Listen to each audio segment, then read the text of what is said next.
हम किसी पर जानबूझकर व्यंग नहीं करते, व्यंग्यकार कवि लोग समय की समीक्षा करते हैं। बहुत अच्छे, बहुत अच्छे। खुशी की बात है 4.5 साल में देश ने इतनी तरक्की की कि भारत फिर से विश्व गुरु बनने जा रहा है। लगभग आउटर पर खड़ा है। आउटर पर। और वैसे भी साहब उस देश को विश्व गुरु होने से कौन रोक सकता है जिसकी जेलों तक में संत महात्मा रहते हो। जिंदाबाद। हाँ। 4.5 साल से एक कैसेट बज रहा है। डीजल पेट्रोल हमारे हाथ में नहीं है, रुपया अंतरराष्ट्रीय कारणों से गिर रहा है, भ्रष्टाचार महंगाई के लिए कांग्रेस जिम्मेदार है, बाकी सारी समस्याएं नेहरू छोड़ गए, फिर भी कोई दिक्कत हो तो पाकिस्तान चले जाओ। बहुत। फिर भी कोई दिक्कत हो तो मूर्तियां आकाश सूर्य प्रजातंत्र पहले से लग रहा है। हाय हाय हाय हाय, क्या बढ़िया लाइन है, वाह।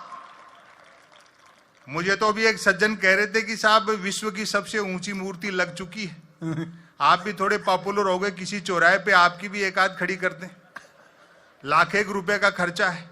मैं कहा तू 50,000 दे, मैं खुद ही खड़ा हो जाऊं।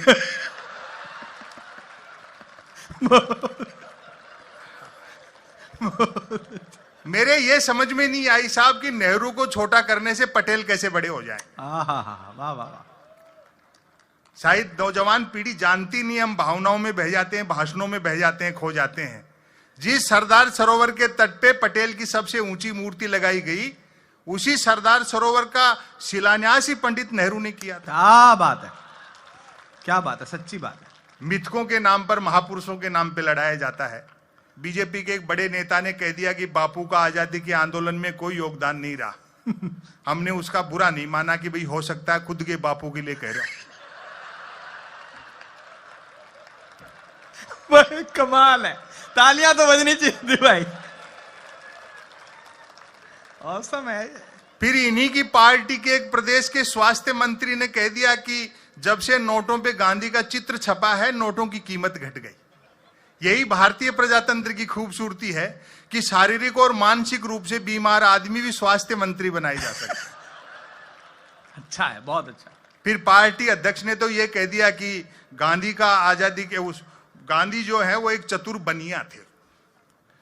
ऐसा मूर्खताओं से बड़ी चहल पहल है इस देश में। पहली बार नहीं हुआ, गांधी जैसा एक विराट व्यक्तित्व जिसने हिंदुस्तान को निर्भीक होना सिखाया, सारी दुनिया को एक दृष्टि दी, ऐसा पहली बार नहीं हुआ। आपको ध्यान होगा बाबा रामदेव पर जब लाठीचार्ज हुआ रामलीला मैदान में, तो भाजपा ने राजघाट पर धरना प्रदर्शन किया। और आज की जो सुषमा स्वराज हैं विदेश मंत्री, हालांकि वो कितनी है तो आप भी जानते हो।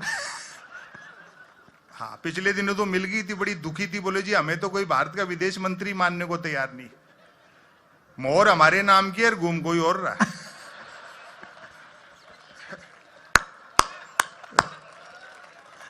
मैंने कहा सुषमा जी दुखी मत हो, दुनिया मान जाएगी, आप भी भारत की विदेश मंत्री हो, बस इतना सा कर लो। दिल्ली में आपको जो बंगला है जिसके बाहर नेम प्लेट लगी है सुषमा स्वराज विदेश मंत्री भारत सरकार, नीचे ब्रैकेट में लिखवा लो मैं ही हूं। तो आपको ध्यान होगा राजघाट पर भाजपा ने धरना प्रदर्शन किया तो सुषमा स्वराज जी ने उसमें डांस किया और व्यंग पर आपकी तालियां उठे। बहुत अच्छा आप सुन रहे हो, तबीयत प्रसन्न हो गई। सुषमा स्वराज का राजघाट पर डांस देखकर मेरे ख्याल गांधी जी ने भी सिर पीट लिया होगा कि यार मैंने अंग्रेजों से लड़ाई स्वराज के लिए लड़ी थी, सुषमा स्वराज के लिए लड़ी थी। अच्छा, अभी 3 स्टेट में जैसा बताया बीजेपी हार गई, तो भक्तों ने हर चैनल बदल बदल के देखा, तो जीत रही। उनको तसल्ली नहीं हो रही थी।